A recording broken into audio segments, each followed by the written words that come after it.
if you want to be impactful to your country, sekarang ini udah zamannya beda gitu loh. Coba lihat dari perspektif IT-nya gitu. Jadi kayak you can build something, you can build your team. Atau kalau kamu mau belajar otodidak, dia bilang gitu. And then dari situ saya menekun itu, dan sekarang lah saya bisa memberikan dampak di bidang healthcare di Indonesia. Halo teman-teman, welcome back to Bisa-Bisa Podcast with me Elga Teresia. Senang banget nih bisa ketemu lagi bareng teman-teman. Dan di episode kali ini kita akan bahas tentang gimana sih caranya bisa beradaptasi dengan tren di industri sekaligus comply dengan regulasi dari pemerintah gitu. Kan supaya produk kita bisa diterima di masyarakat, nggak cuma dilihat dari seberapa bagusnya produk kita, seberapa produk itu bisa solve problem yang ada di luar sana, tapi juga harus comply dengan peraturan pemerintah gitu ya. Jadi nurut sama peraturan pemerintah dan ada di dalam wadah peraturannya gitulah ya. Nah, maka dari itu khusus di episode kali ini kita udah kedatangan Kak Yehuda Dani Utomo atau yang biasa dipanggil KYY. Nah, KYY ini adalah CEO dan co-founder dari NextMedis gitu. NextMedis ini adalah startup yang menyediakan software manajemen informasi untuk fasilitas kesehatan. Jadi untuk RS, klinik ataupun dokter. Dan baru-baru ini NextMedis juga memenangkan Tech in Asia Conference Startup Battle ya. Mereka dapat juara 2. Nah, tanpa berlama-lama langsung aja kita sambut Kak Yeye. Halo Kak Yeye. Halo Kak Iya. Elga. Thank you nih udah mau mampir di kampus Anggrek, mau ngobrol-ngobrol dengan kita. Apa kabarnya Kak hari ini? Alhamdulillah, puji Tuhan, sehat selalu. Mantap.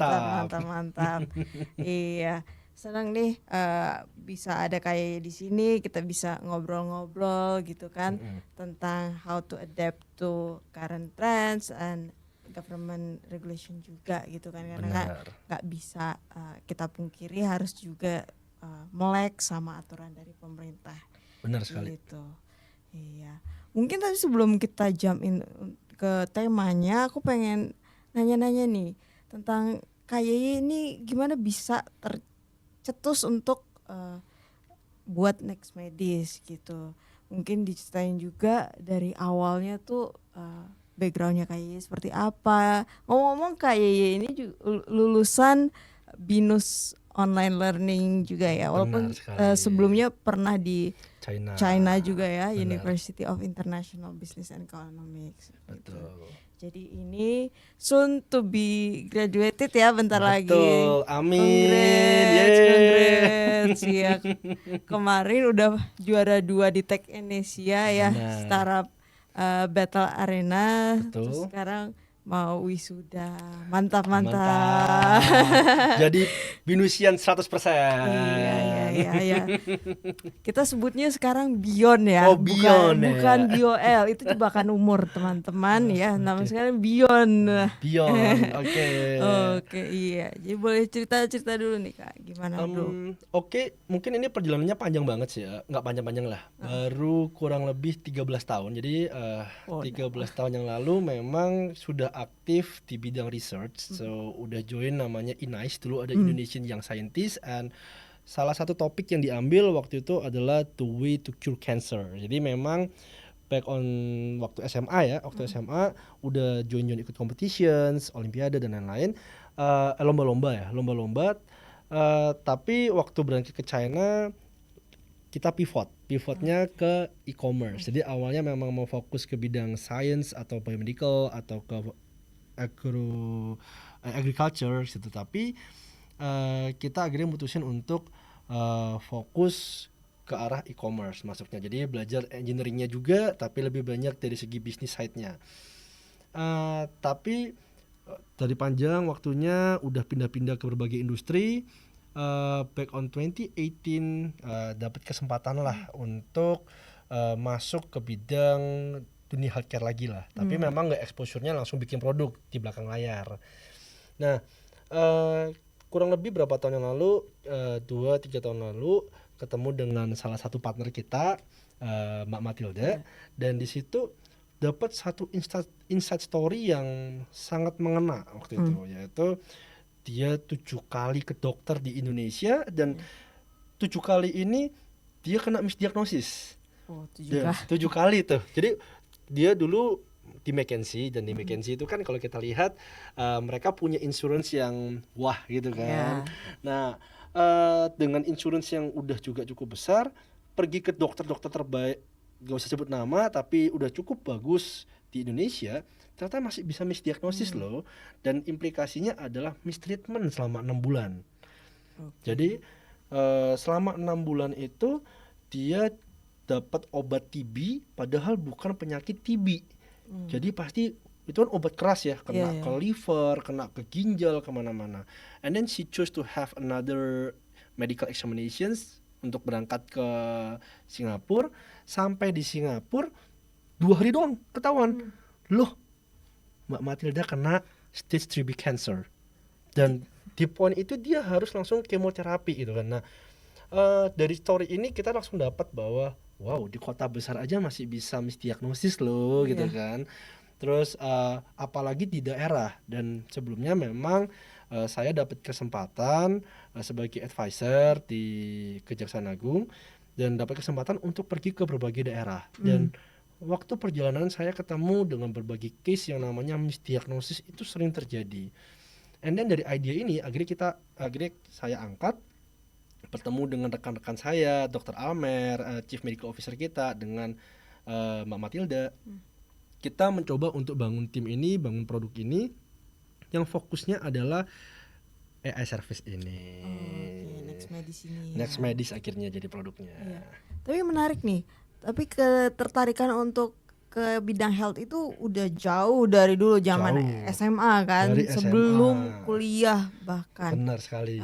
Kenapa bisa kepincut di health itu, gimana tuh ceritanya? Apakah dulu ada cita-cita ingin jadi dokter atau keluarga backgroundnya dokter gitu? Kalau keluarga saya memang kakek jauh saya yang ada di Hong Kong memang backgroundnya dokter. Dia sekolahnya di China, and then jadi dokter di China and move to Hong Kong. Tapi kalau untuk saya pribadi, mama saya tuh kalau di Kristen tuh ada namanya pelayanan ya, atau misionaris. Dan sering kali itu dari kecil bawa saya, kita 3 bersaudara, cuma yang paling kepo itu kan saya nih, anak kepo. Nah, waktu itu dibawa ke daerah-daerah dan di sana melihat langsung namanya pengobatan gratis, bagaimana pelayanan itu, dan sangat miris, pelayanan itu sangat beda antara di kota dan di daerah. Dan mungkin desire saya adalah saya kepingin bisa melayani teman-teman semua. Dan waktu SMA sempat kepikiran saya mau jadi dokter. Tapi satu lain hal saya lihat, kayaknya kalau saya jadi dokter saya bakal kalah saing nih gitu kan. Mungkin ada satu hal yang bisa saya pelajarin, dan waktu itu saya ketemu dengan salah satu anak orang terkaya dari pemilik PE di China. And then dia ngasih tahu saya gini, if you want to be impactful to your country, sekarang ini udah zamannya beda gitu loh. Coba lihat dari perspektif IT-nya gitu. Jadi kayak you can build something, you can build your team. Atau kalau kamu mau belajar otodidak, dia bilang gitu. And then dari situ saya menekuni itu, dan sekarang lah saya bisa memberikan dampak di bidang healthcare di Indonesia. Menarik. Ya, jadi mau dampak di healthcare-nya tapi jalur dari bisnis dan IT. Betul sekali. Ya, menarik. Nah, awalnya Next Medis nih, perjuangannya itu pasti kan berat. Secara sektor healthcare itu banyak banget yang nggak habis-habisnya lah kalau kita obrolin gitu kan. Betul. Nah, akhirnya tuh bisa terbentuk timnya, terbentuk MVP pertama, itu perjuangannya tuh seperti apa? Actually kalau kita ngomong MVP itu cukup menarik ya. Jadi banyak orang yang bikin satu produk sampai 2 tahun, 3 tahun. Kalau saya waktu itu untuk research yang bagian e-service memang sangat lama. Tapi untuk build MVP, untuk pembangun namanya electronic medical record, atau mungkin bahasa Indonesianya rekam medis elektronik, itu sampai ke level MVP cuma 4 bulan. Oh. Jadi berhubung dengan kita punya CMO, Chief Medical Officer, Dr. Almer, dia memang udah ngasih kita tuntunan, oh kayaknya yang enak ini nih. Dan perbedaannya gini, selama ini teman-teman kalau membangun suatu startup punya satu idealism kayak gini, produk harus jadi dulu tuh, gitu kan. Nah, kalau di saya mungkin dari pengalaman selama 10 tahun di bidang tech ini, saya belajar bahwa nggak bisa kalau barang jadi dulu baru ke market. Malahan dengan barang yang ala kadarnya, MVP yang betul-betul masih kurang mantap lah gitu ya, kita bawa ke teman-teman dokter, kita bawa ke klinik, kita minta feedback dulu. Maaf dok, kira-kira kalau pakai ini kurangnya gimana ya? Akhirnya ditunjukin, kayaknya flow-nya kurangnya enak ini. Jadi within the first 4 months dalam pembentukan MVP EMR plus AI kita itu benar-benar yang cepat, dan kita bersamaan langsung dapat feedback dan juga langsung dapat klien. Itu yang terpenting. Jadi sekalian ya. Benar sekali. Oke, nah mungkin untuk teman-teman yang belum familiar tentang NextMedis, boleh diceritain dulu nggak sih NextMedis itu selain ada electronic medical record tuh ada apa lagi gitu? Okay, so actually we have 2 services. The first one is the EMR plus AI. So for those medical provider who doesn't have the system yet or doesn't have the EMR, atau yang mereka mau upgrade nih, mungkin sistemnya awalnya offline atau on premise, sekarang mau cloud basis. Nah, itu bisa langsung pakai yang EMR plus AI. Tapi untuk semua medical provider yang mereka udah punya sophisticated EMR, biasanya itu flagship hospital kayak Siloam Hospital, Pertamedica, mereka tapi mau meningkatkan nih kualitas layanan mereka bisa langsung integrate to our API untuk menggunakan our advanced AI seperti itu. Sip. Nah, jadi ini yang bedain NextMedis dengan SIM RS atau SIM klinik. SIM itu buat teman-teman yang belum tahu, sistem informasi manajemen rumah sakit atau klinik lah gitu ya. Benar. Nah, jadi sih ya ini yang bedain NextMedis dengan SIM RS yang lain gitu ya. Benar sekali. Nah, itu kira-kira implementasi AI-nya tuh seperti apa tuh? Jadi gini, biasanya dokter itu kan mereka harus mengisi form yang disebut dengan nama SWOT form. Terdiri dari subjektif itu biasanya simptomsnya pasien, gejala-gejala pasien. Lalu objektif itu hasil cek tekanan darah, suhu atau kita nyebutnya vital sign, dan juga pengecekan fisik nih, atau kita nyebutnya organ examination details. Ada juga hasil lab dan lain-lain. Nah, dalam proses pengecekan itu, dalam proses konsultasi, dokter itu kan diwajibkan nih. Jadi dari peraturan Kementerian Kesehatan tahun 2022, seluruh medical provider itu diwajibkan untuk menggunakan rekam medis elektronik. Termasuk dokternya harus mulai belajar input dan lain-lain. Nah, disitulah kami mencoba memberikan added value. Nah, setelah dokter mengisi data subjektif, objektif, within less than 5 seconds, our AI itu langsung menganalisa datanya dan kita bisa nunjukin 5 probable diagnosis. Gitu implementasinya. Iya. Jadi membantu biar lebih cepat gitu ya. Membantu lebih cepat dan memberikan another perspective. Biasanya seperti ini. Kak Elga, biasanya kalau sekarang ini lagi zamannya Gen Z nih gitu kan. Kalau Gen Z lagi ngomong, Kak saya lagi perutnya kembung, saya lagi mual. Nah, kalau menurut Kak Elga sakitnya apa tuh? Bisa banyak, bisa asam lambung lagi naik, bisa masuk angin. Ya, gitu. Ada berbagai jenis. Dan banyak dokter atau banyak dokter umum atau mungkin anak-anak muda zaman sekarang langsung bilang, wah ini aku kena GERD nih, aku kena asam lambung gitu. Padahal kan ada berbagai aspek yang harus dilihat sebelum menentukan diagnosis. Nah, dengan AI ini kita memberikan beberapa opsi kemungkinan terdekat dengan data yang dimasukkan. Sakit apa sih ini pasiennya, seperti itu. Iya. Jadi mengurangi misdiagnosis itu tadi ya. Benar. Sip. Oke. Nah, tadi udah sempat disinggung sedikit soal Permenkes gitu ya. Betul. Itu kan memang harus akhir dari 2023 ini Vaskes implementasi sistem ini gitu ya. Kalau enggak mungkin ada konsekuensi di akreditasinya kalau nggak salah ya. Benar. Jadi drop gitu kan. Nah, Benar ini sekali. mereka lagi kelabakan nih cari-cari Benar. SIM RS. Nah, tapi kan Nextbentis ini baru di develop 2022 ya, waktu baru-baru digaungkan gitu ya. Jadi belum lama, yang lama gitu kan ya kalau nggak salah. Gini, sebenarnya kita tuh dari awal memang memilih sebagai AI service. Heeh. Tapi waktu kita mencoba implement ke market, ternyata masih banyak yang belum terdigitalisasi. Jadi AI kita juga nggak akan bisa bekerja gitu kan.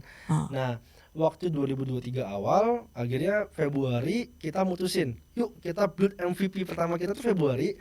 Let's build this MVP untuk EMR plus AI-nya, so we can help all those medical provider di remote area kayak di Papua. Dan bagusnya lagi per kemarin nih kita baru touchdown pertama klien kita di Papua di Merauke. Oke. Iya. Nah, dengan proses ini akhirnya kita 3 bulan 4 bulanan kita develop di MVP dan kita langsung launch ke market seperti itu. Nah, berarti kan dengan timeline yang singkat itu kejar-kejaran ya, antara memperbaiki dari segi produk, Betul. dari segi bisnis modelnya juga seperti apa gitu Betul. kan, dan dari segi peraturan pemerintah. Nah, itu gimana Nextmedis bisa balance semuanya gitu? Ini nggak bisa dipungkirin, kita bisa sebut kita juga beruntung ya. Jadi sebagai startup yang wah kok bisa beruntung banget nih. Jadi waktu Februari itu kita lagi bangun MVP kita, tengah-tengah di bulan Maret atau April, Kemenkes itu membuat suatu event yang disebut dengan nama Health Innovator and Sprint Accelerator. Dan kita coba join dulu deh menggunakan MVP kita majuin deck kita, dan surprisingly di bulan Mei tiba-tiba kita menang. Jadi kejar-kejaran ini lucu. Kita ngejar klien juga, kita juga kebingungan gimana ya supaya bisa connect ke Satu Sehat, waktu itu belum rame gitu kan. Dan ternyata kita bisa masuk sebagai finalis, jadi pemenang di HISA, akhirnya dapat akses malahan dipermudah. Jadi proses itulah yang kita bilang kita beruntung lah. Seperti itu. Oh ya, kalau Satu Sehat itu ngomong buat teman-teman yang belum familiar, itu jadi nantinya data-data kesehatan kita udah terintegrasi di situ ya. Benar. Jadi kita mau berobat dimanapun, data kita udah bisa muncul gitu ya. Kayak we are the owner of the data gitu. That's totally true. Iya. Nah, untuk itu kan harus banyak yang proses-proses yang disesuaikan biar jadi seamless kan, dari segi security-nya juga. Nah, di situ Nextmedis gimana tuh menyesuaikan maunya pemerintah, gimana format-formatnya juga kan diatur gitu kan. Benar. Ya. Di sisi lain harus mempermudah perawat, dokter, pasien juga. Nah, itu gimana tuh? Jadi di sini kita bisa melihat dari beberapa jenis ya, beberapa perspektif yang bisa kita lihat.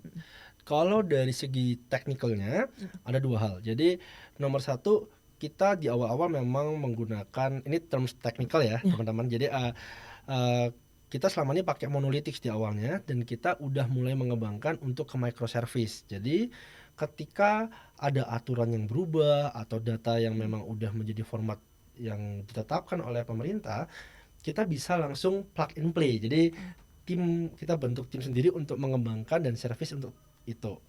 Sama juga misalkan untuk BPJS, untuk asuransi, itu pun kita pecah-pecah sendiri. Kedua, untuk dari segi produk, gimana kita flow-nya, pengembangan produknya, kita selalu percaya bahwa produk itu harus menggunakan perspektif users. Jadi one of the most important thing and interesting for us adalah setiap kali kita present ke klien, karena kita memang kiblatnya adalah selalu gimana yang terenak, teruser friendly buat teman-teman tenaga kesehatan. Ini satu story aja saya kasih. Kemarin beberapa saat lalu ada satu dokter, udah dokter yang cukup senior, dia tiba-tiba kontak nih ke tim kita, mau menggunakan rekam medis elektronik kita untuk praktik pribadinya dia. Waktu kita jelaskan, kita ada dua service nih, mau pakai yang mobile aja atau mau yang web. Dia bilang, oh kalau gitu mobile aja ya supaya lebih gampang gitu kan. Takutnya web kalau waktu di rumah sakit terlalu kompleks tuh gitu kan. Akhirnya kita mencoba menjelaskan dulu, gini deh Pak, kita jelaskan dua-duanya, mobile dulu lalu web ya. Setelah kita jelaskan, dokter itu bisa bilang gini, wah ternyata yang web gampang banget ya gitu kan. Ya udah deh kalau gitu aku pakai web, itu untuk klinik pribadinya dia. Lalu bahkan karena dia udah merasa nyaman, dia langsung memberikan rekomendasi ke klinik yang tempat yang dia bekerja gitu. Jadi dari part itulah kita ngelihat nomor satu, teknikalnya sih bisa kita menggunakan microservice dan lain-lain. Tapi kalau yang untuk produk sendiri, we have to understand what is something yang paling dibutuhkan ke klien kita, seperti itu. Jadi memang balik lagi harus kenal banget pain point-nya itu dulu. Betul. Gitu ya, baru menyesuaikan yang lainnya. Nah, tapi kan aku juga pernah riset nih tentang health tech ya. Health tech itu ya seperti kayak tadi bilang ada mouth-to-mouth ya kan, dia rekomendasi gitu kan karena udah nyaman. Nah, kalau RS atau klinik kan juga gitu. Betul. Nah, Nextmedis apakah grow usernya juga kebanyakan dari mouth-to-mouth seperti itu atau dari gimana nih? Gini, kita baru launching kan masih baru ya di bulan Agustus, tapi kita udah reach yang onboarding yang udah berhasil onboarding sama kita dan implementasi udah lebih dari 50 klinik dan rumah sakit. Sedangkan yang dalam onboarding queue kita itu ada kurang lebih 150-200an karena kita masih proses migrasi data dan lain-lain. Kita ada strategi yang berbeda. Jadi mungkin teman-teman ada yang kebingungan gimana sih cara jualannya gitu kan. Kita selalu berusaha dengan nama top down strategy. Apa itu top down strategy? So we are looking for the biggest association atau mungkin atasnya yang bisa bergerak. Dari proses itulah kita perkenalkan dan langsung ke bawahnya bisa menggunakan kita itu. Nah, jadi setelah dari situlah kita mendapatkan lebih banyak feedback, lebih banyak user, makanya kita bisa reach pertumbuhan growth kita itu di 150% week on week growth-nya. Jadi setiap minggu tuh kita akan nambah kurang lebih 150-200% dari existing kita. Kenapa kok bisa gitu? Karena kita selalu menggunakan strategi yang seperti tadi. Jadi asosiasinya dulu yang dipegang ya. Betul. Ya baru member-membernya ngikutin. Iya memang gitu ya. Soalnya kalau door to door gitu kan ngetok setiap klinik rumah sakit itu kan takes time dan mahal. Benar sekali. Iya, dan kan? Belum tentu kepake akhirnya gitu. Iya. Dan aku melihat ya kecenderungan RS atau klinik itu lebih suka tuh didatangin langsung daripada kita kirim cold email. Benar nggak?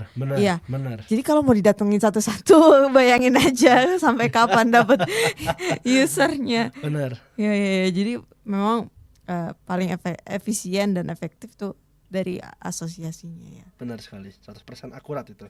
Iya. Dan mungkin kalau ada sesuatu si asosiasinya itu yang bakal advocate ke pemerintah gitu ya, jadi ada regulasi baru. Biasanya spill-spillannya kalau kata anak-anak zaman sekarang biasanya dapat dari asosiasi itu dulu ya. Benar nggak? Benar. Iya. Ya, emang gitu kalau sektor-sektor seperti health ini ya. Benar. Jadi kita tahu sebenarnya nggak cuma di bidang healthcare ya. Sebelumnya kan saya sempat di kripto dan lain-lain. The most important thing for us, especially for anak muda kayak kita gitu, adalah kolaborasi sih. Jadi zaman sekarang itu kadang-kadang kita punya idealism, we have to build everything by ourselves gitu kan. And then sometimes kita harus setting, kita jualan gimana. Kalau menurut saya zaman sekarang kita mau ngejar memang betul-betul supaya bisnisnya untuk maju atau ego kita gitu kan. At this point kita ngelihat bahwa kalau memang bisnisnya mau maju, kita memang we want to give the biggest impact to the society, collaboration is the key. Jadi itu sih. Oke. Nah, kalau yang berkesan nih, paling berkesan selama journey bangun Nextmedis ini apa sih Kak? Hal yang paling berkesan adalah how are we going to bring the impact to the society itself. Ini sedikit cerita. Kita nggak pernah open ini ke publik. Biasanya kalau kita lagi pitching ke investor selalu kita sebutin statistiknya. WHO itu punya standar dokter per populations ratio. Jadi standarnya adalah 1:1000. Jadi 1 dokter banding 1.000 masyarakat. Di Singapura itu dokternya 2,7 banding 1.000. Jadi lebih banyak. Udah baik deh ya. Benar.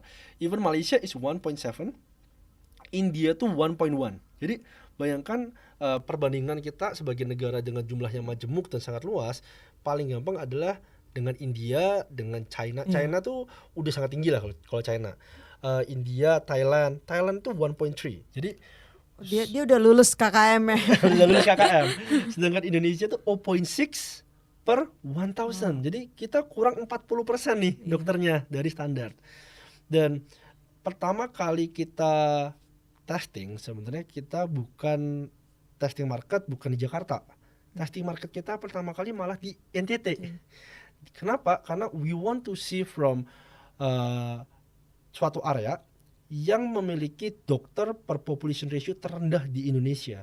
Itu cuma 0,1 banding 1.000. Dan di posisi itu waktu kita mencoba, kita ketemu dengan salah satu asosiasi, mereka bilang gini ketuanya,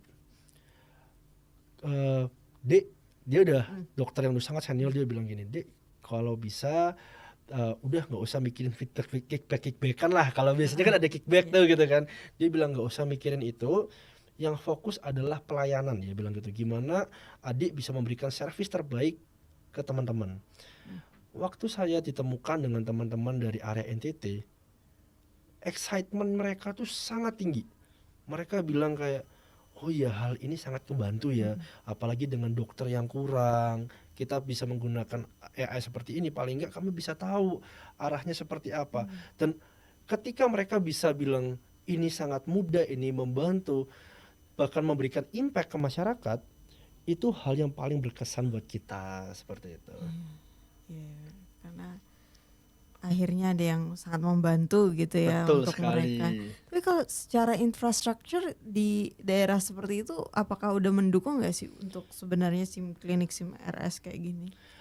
That's why we are currently have to service. Kita punya untuk servisnya ada 2 device, jadi bisa untuk web dan juga untuk mobile. Jadi kalau untuk yang web, kadang-kadang di area yang super terpencil itu pasti belum bisa.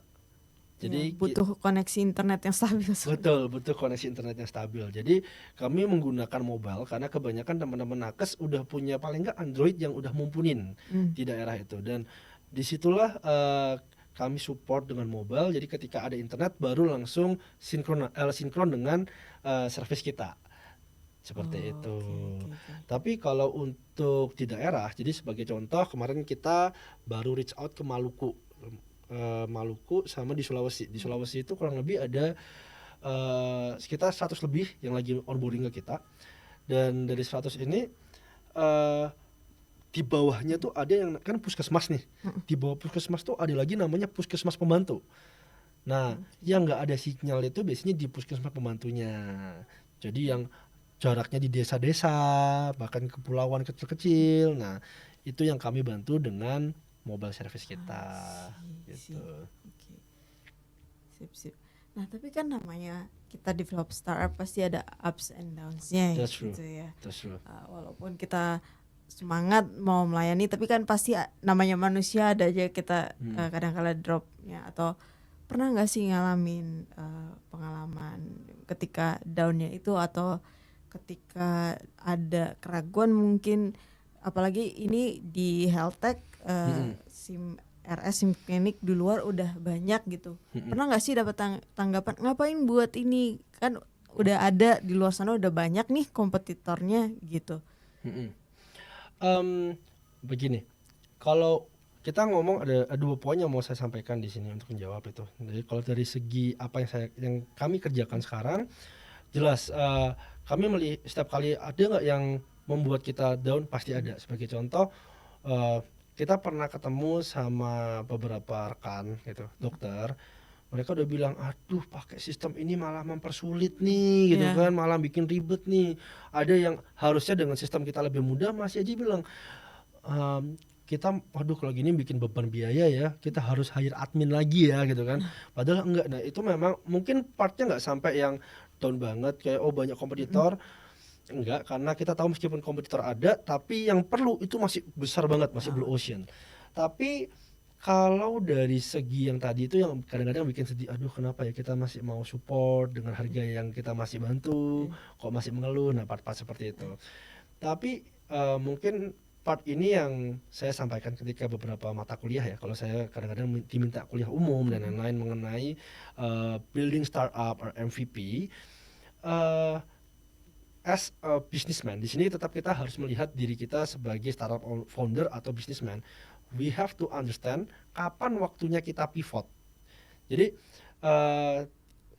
saya ini adalah startup keempat saya. Yang pertama udah untung, saya udah lepas. Ada juga yang masih saya masih ada di dalam, cuma sudah bukan sebagai board, cuma sebagai shareholder dan lain-lain. Dan di startup ketiga dan keempat ini prosesnya adalah ketiga itu saya tahu, oh ternyata memang market nggak bisa dibantu apa-apa nih, memang market nggak perlu nih gitu kan. At that point 3 bulan dari launching saya putusin daripada cost terlalu besar, kita take down, kita ubah deh, kita fokus, saya mesti fokus ke next medis kalau gitu. Jadi pengalaman sebagai seorang startup founder adalah we have to understand kapan kita harus pivot dan we have to be realistic, itu sih. Nggak bisa ya kayak wah sayang nih ya, Bener. udah ngeluarin waktu, tenaga, uang gitu kan. Benar sekali. Iya. Itu balik lagi, itu startup bisnis ya, bukan anak, jadi nggak apa-apa ditinggal. Benar. Apalagi kalau udah growing yang udah sampai level tertentu, nanti maybe teman-teman ada yang punya pengalaman tentang how to exit from a startup misalkan gitu kan, from the company. At that point mau nggak mau pasti kita akan meninggalkan itu untuk bikin suatu entitas baru, company yang baru, seperti itu sih. Oke. Nah, kalau itu kan tadi kita udah banyak bahas dari segi customernya gitu ya. Nah, sekarang aku mau balik lagi nih ke governmentnya gitu. Nah, gimana Next Medis itu approach governmentnya biar make sure semuanya comply, atau kalau ada spill-spillan tentang peraturan bisa update nih, bisa antisipasi. Nah, itu gimana sih tips-tipsnya? Gini, nomor satu, kami di proses awal kami ikut lomba yang tadi, ikut event yang tadi yang HISA itu. Disitulah kami mulai loop in dengan Kementerian Kesehatan. Dan yang terpenting adalah teman-teman dari DTO itu sangat-sangat suportif. Selama kita memang ada kemauan tanya, kita nggak malu-malu, mereka akan bantu kita untuk comply dengan kebutuhan dari pemerintah. Jadi memang teman-teman dari Kementerian Kesehatan sendiri memang sangat-sangat suportif untuk mendukung digitalisasi kesehatan di Indonesia. Jadi yang penting adalah kita harus tahu dan kita harus mau, seperti itu. Sip. Jadi kita harus tahu yang bertanggung jawab ini siapa, deketin di situ. Misalnya dari kompetisi itu gitu ya. Betul. Atau asosiasi itu tadi. Betul. Atau mungkin kalau kita di health tech, kita masih lagi proses untuk join namanya Indonesia Asosiasi Health Tech Indonesia. Nah, part-part seperti itu yang akan bikin kita semakin loop in dengan apa sih yang menjadi kebutuhan atau compliance dari pemerintah, seperti itu. Kalau menurut kayaknya dari misalnya dari 1 itu gampang, 10 susah banget. Nah, untuk nurutin maunya pemerintah tuh ratingnya berapa kira-kira? Kalau untuk yang sekarang ya, saya akan akuin 10. Susah. Enggak, bukan 10. Ini susahnya tuh gampangnya nih.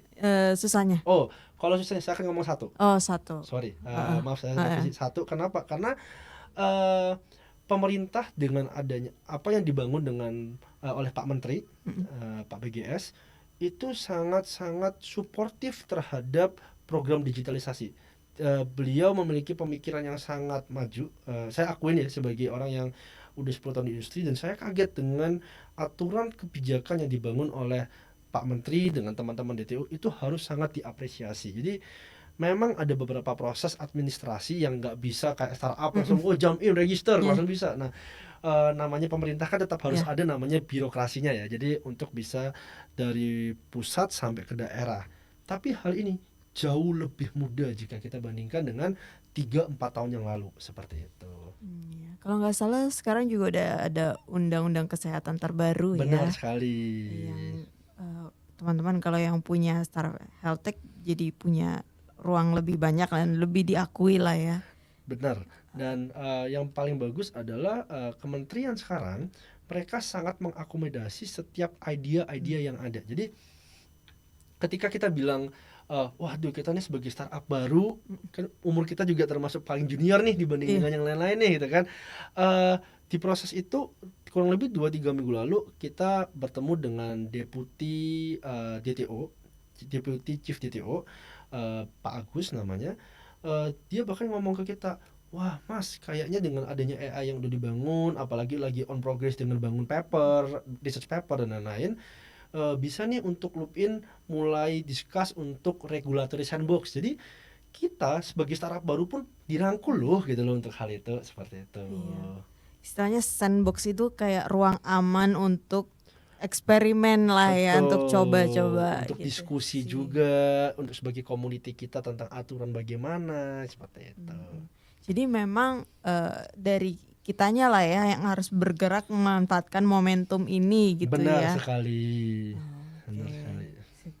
Oke, nah buat teman-teman startup yang di luar sana ada nggak nih kayak kata-kata penyemangat atau lesson learn yang bisa dibagikan ke mereka?